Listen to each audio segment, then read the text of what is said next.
Agora, a FMZ faz uma conexão entre você e os assuntos da atualidade. Conexão. Em conexão com o mundo.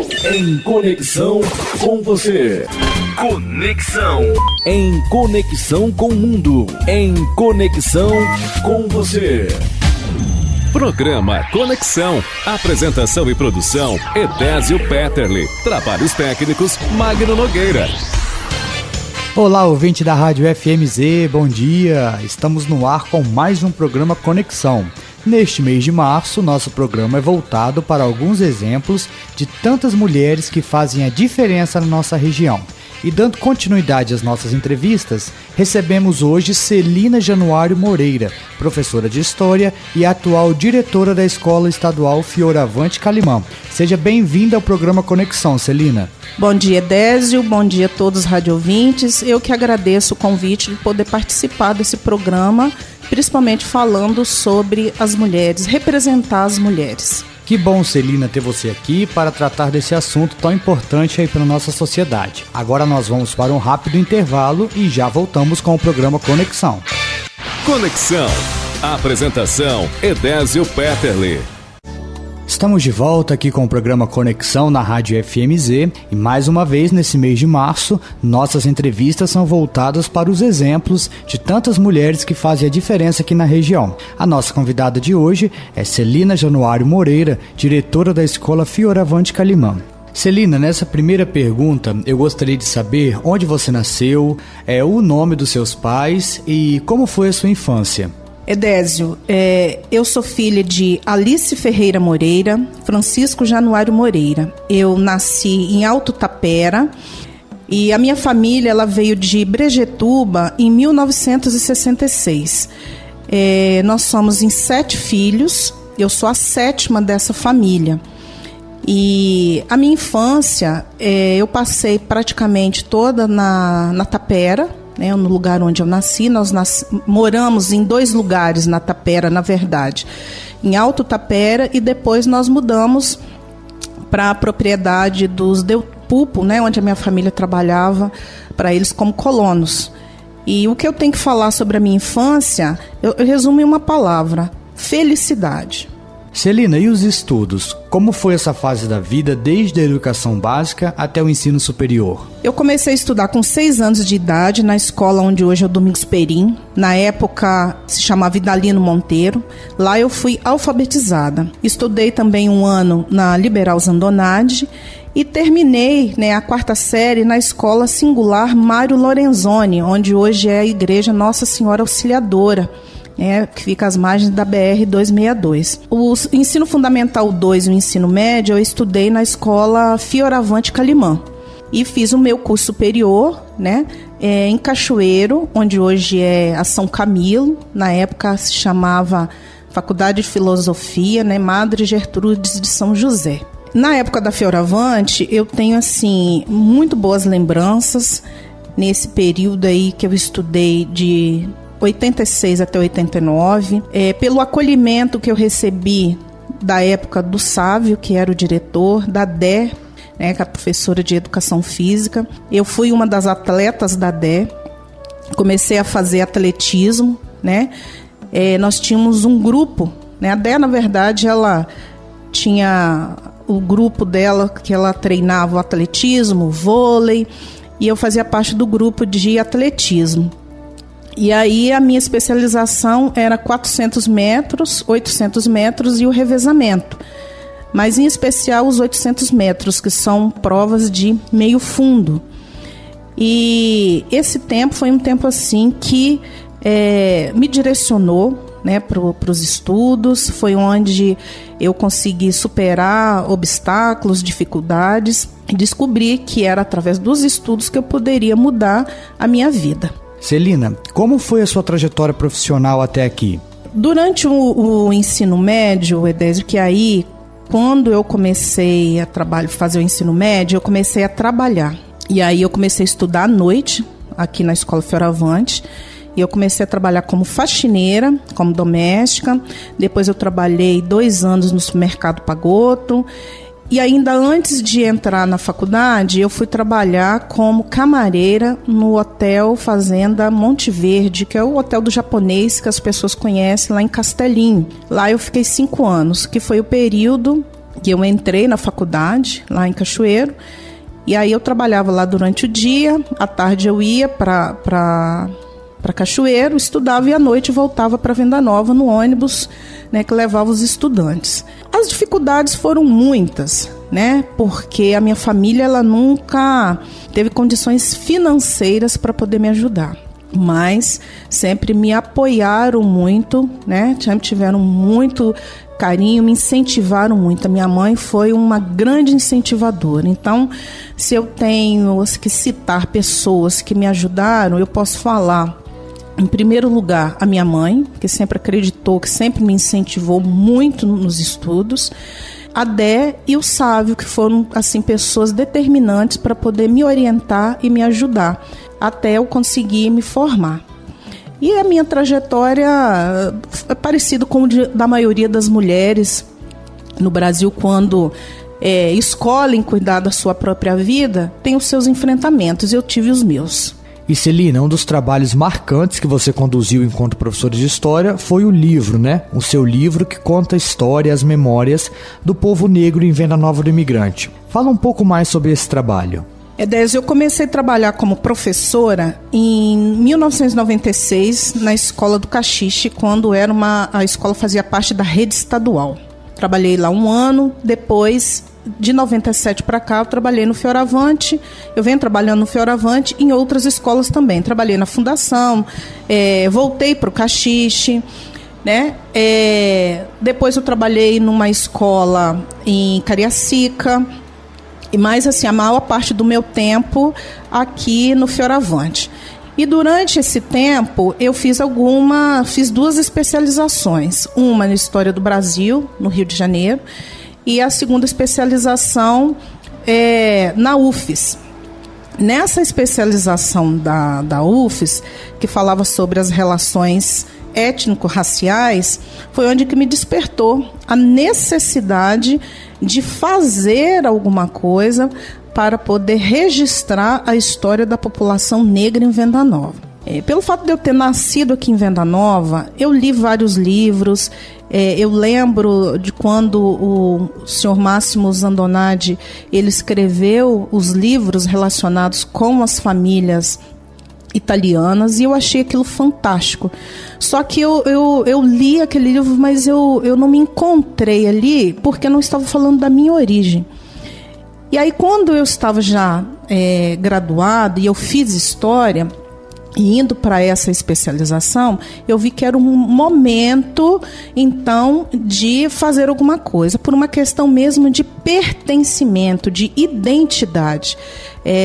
Eu vi que era necessário, que eu tinha obrigação de fazer alguma coisa para poder registrar a participação das famílias negras em Venda Nova, evidenciar essa participação, importantes como todas as outras famílias que vieram para esse município, que trabalham, que lutam e que ajudam na construção diária dessa cidade. Nós vamos agora para mais um intervalo e já voltamos com o programa Conexão de hoje. Fiquem conosco. Conexão. Estamos de volta com o programa Conexão aqui na Rádio FMZ e a nossa entrevistada de hoje é Celina Januário Moreira, diretora da Escola Fioravante Calimã. Celina, como é estar à frente dessa instituição e quais são os principais desafios da gestão escolar? O principal desafio, Edésio, é manter a aprendizagem dos alunos. Primeiro que é uma honra estar à frente da escola onde um dia me acolheu, me incentivou, me mostrou caminhos, me deu todo o apoio necessário para que eu não desistisse de estudar. Então, hoje, eu em uma outra função, né, na direção da escola, eu tenho, então, a possibilidade de cuidar desse espaço, de promover a aprendizagem, promover também para meninos e meninas que utilizam aquele espaço, oportunidades também. Então, o desafio maior é manter o foco aí na aprendizagem dos alunos. Por que eu digo que é é o maior desafio? Porque gestão hoje, um gestor, ele não é um administrador. Ele não fica lá sentado atrás de uma mesa, assinando papéis, vai lá, dá uma volta no pátio e volta para a sua sala. Existem as dimensões. Existe a dimensão financeira, administrativa e física da escola. Existe a gestão de pessoas e a gestão pedagógica. A gestão pedagógica ela é considerada o coração da escola. Ali está o maior desafio, que o gestor precisa de orquestrar todos esses setores para que a gente não perca o foco na aprendizagem dos alunos. E pensando numa escola como Fioravante, que é uma escola muito complexa, onde nós temos adolescentes, jovens e adultos. É uma escola que ela funciona em 3 turnos, tem uma diversidade nas suas modalidades, com ensino fundamental anos finais, ensino médio regular, ensino médio profissionalizante, educação de jovens e adultos, segundo segmento e ensino médio.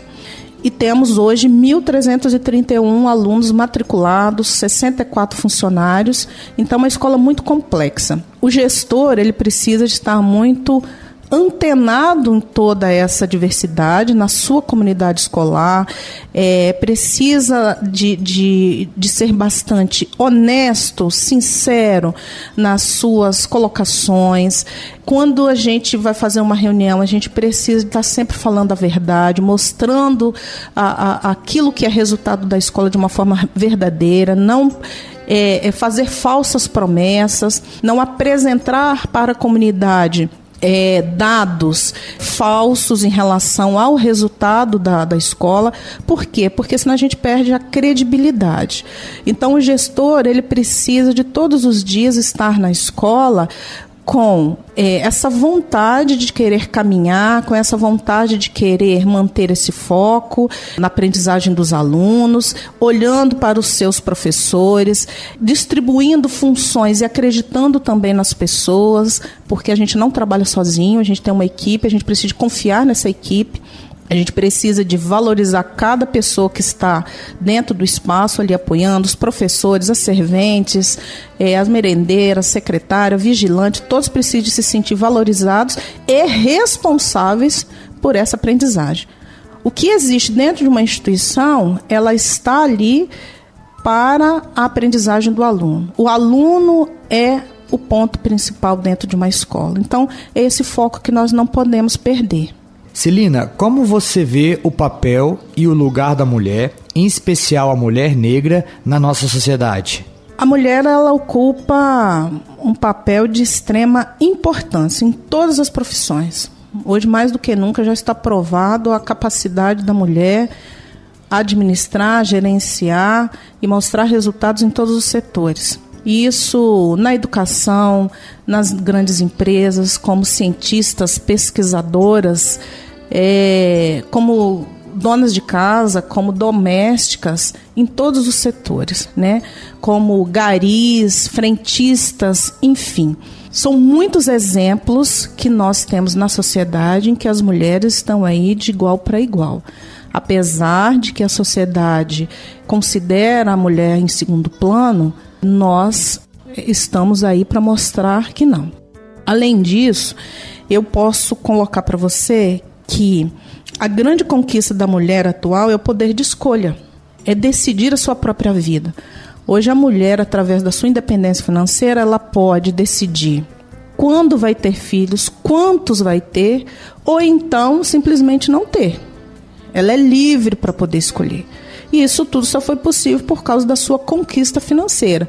Estudando, né, sabendo da sua capacidade, não aceitando as determinações sociais, indo em busca dos seus sonhos. Então, assim, a grande conquista é esse poder de escolher, de ser dona de si, de ser dona da sua vida, de ser dona do seu corpo e determinar em que momento as coisas devem ou não acontecer. Edésio, fazendo um recorte no gênero e analisando a questão raça e destacando a questão das mulheres negras, podemos considerar que as conquistas são mais lentas, porque são evidências estatísticas, onde você analisa homens e mulheres brancas, homens e mulheres que se autodeclaram pretas e pardas, o abismo da desigualdade ela é maior. Mas qual que é a explicação? A explicação é a nossa sociedade mesmo, a formação da sociedade brasileira, que é uma sociedade patriarcal, em que o homem ele era visto como chefe, como dono, proprietário de tudo e de todos. Isso é simples, se você pegar um livro de história do Brasil e analisar as imagens da Constituição Social, você pode ver que o homem branco, na verdade, estava sempre lá na frente, e todos os outros, a mulher, os filhos, os escravos, os empregados, estavam todos atrás. Então, se você for pensar hoje na herança que nós temos desse período, a mulher negra, ela está em um lugar bem lá atrás na sociedade. Mas não significa que ela não teve conquista. A conquista, ela é mais lenta pelos próprios desafios que essa mulher enfrenta todos os dias, porque é todos os dias. Mas houve conquistas onde as estatísticas mostram a quantidade de pessoas que estão estudando mais, de mulheres negras que estão estudando, conquistando, liderando. Isso no Brasil, fora do Brasil, mas pensando no Brasil, essa conquista ela é bem maior do que anos anteriores. Então, assim, quando a gente fala sobre isso, eu estou citando aí um dado estatístico de lugares definidos.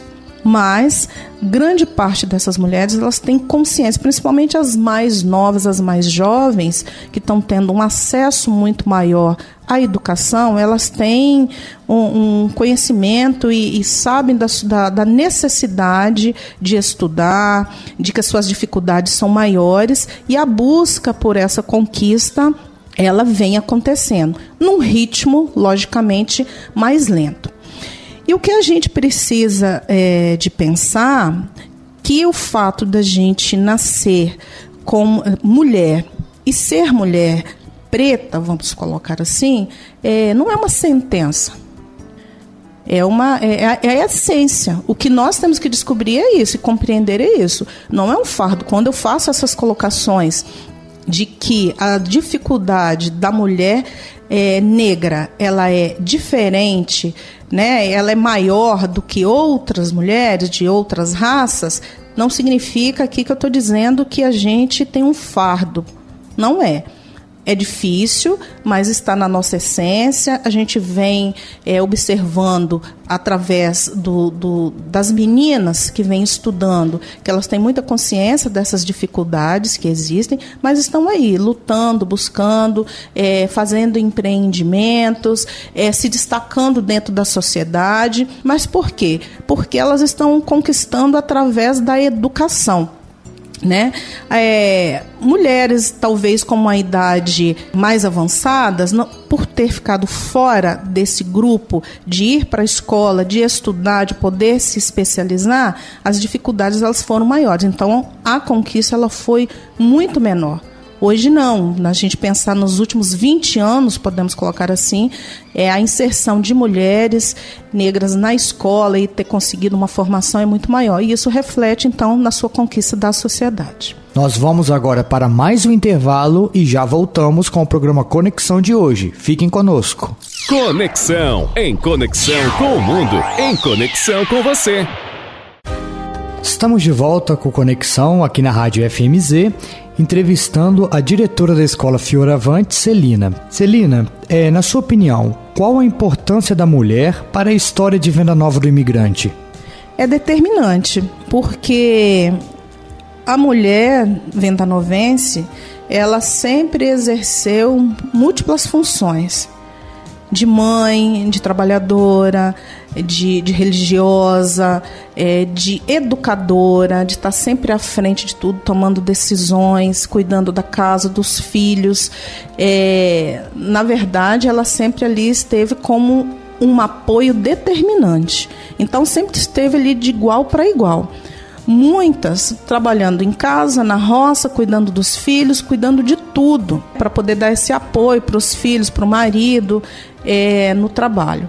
E hoje ainda, né, muitas estão aí à frente dos seus lares, tomando conta, trabalhando, gerenciando empresas. Nós temos muitos exemplos de mulheres aqui gerenciando empresas, que são donas de propriedades, que estão aí indo à frente, né, nas suas propriedades, com muito sucesso. Então, Venda Nova sempre foi muito privilegiada nesse sentido de ter mulheres muito batalhadoras, muito fortes e determinantes para o desenvolvimento. Se o município chegou onde chegou, o trabalho da mulher foi determinante, porque ela sempre esteve ali para poder orquestrar toda a vida da família e da comunidade.